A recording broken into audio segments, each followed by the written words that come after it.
नमस्कार लाडक्या बहिणींनो, आज आपण लाडकी बहीण योजनेचा मार्च आणि एप्रिल महिन्याचा हप्ता हा तुम्हाला नेमका कधी मिळेल आणि हा हप्ता कोणत्या बहिणींना मिळेल याची सविस्तर माहिती या व्हिडिओमध्ये पाहणार आहोत। त्यासाठी तुम्ही हा व्हिडिओ शेवटपर्यंत पाहायचा आहे आणि चॅनलला सबस्क्राईब करायचं आहे। गेल्या काही महिन्यांपासून लाडकी बहीण योजनेचे हप्ते हे लांबणीवर पडत आहेत। फेब्रुवारीचा हप्ता आपल्याला मार्च मध्ये मिळाला होता, त्यानंतर मार्चचा हप्ता हा अद्यापपर्यंत लाडक्या बहिणींना मिळालेला नाही। आता चर्चा अशी आहे की मार्च आणि एप्रिल या 2 महिन्यांचे हप्ते हे एकत्रित येऊ शकतात का? जर असं घडलं तर महिलांच्या खात्यात एकूण 3,000 रुपये हे एकत्रित जमा होतील। मागील महिन्यात फेब्रुवारी आणि मार्च महिन्याचे 3,000 रुपये हे एकत्रित येतील अशी शक्यता होती, परंतु केवळ 1,500 रुपये जमा झाल्यामुळे अनेक भगिनींच्या मनामध्ये निराशेची भावना ही निर्माण झाली होती। मात्र आता येत्या काही दिवसातच मार्च आणि एप्रिल या 2 महिन्यांचे 3,000 रुपये हे लाडक्या बहिणींच्या खात्यात जमा केले जाऊ शकतात।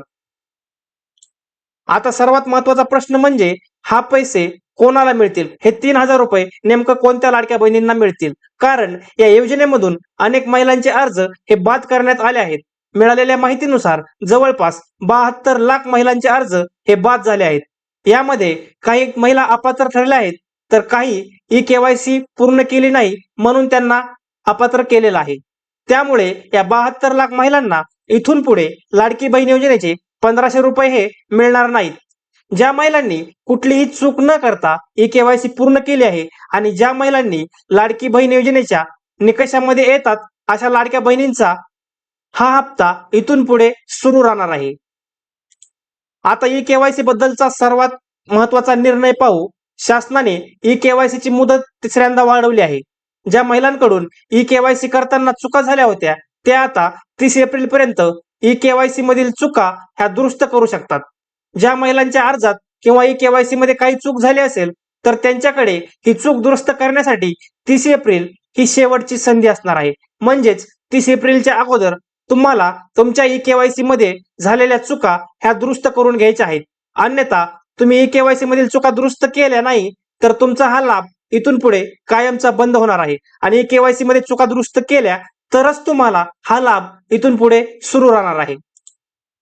तर लाडक्या बहिणींनो, ही होती आजची लाडकी बहीण योजनेविषयीची महत्त्वाची अपडेट।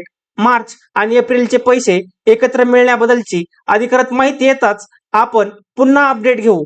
तुम्ही तुमची ई-केवायसी नक्की तपासा। तुम्हाला ही माहिती कशी वाटली कमेंट्स मध्ये नक्की सांगा आणि अशाच सरकारी योजनांच्या माहितीसाठी आणि लाडकी बहीण योजनेच्या पुढील अपडेटसाठी आत्ताच आपल्या YouTube चॅनलला सबस्क्राईब करा।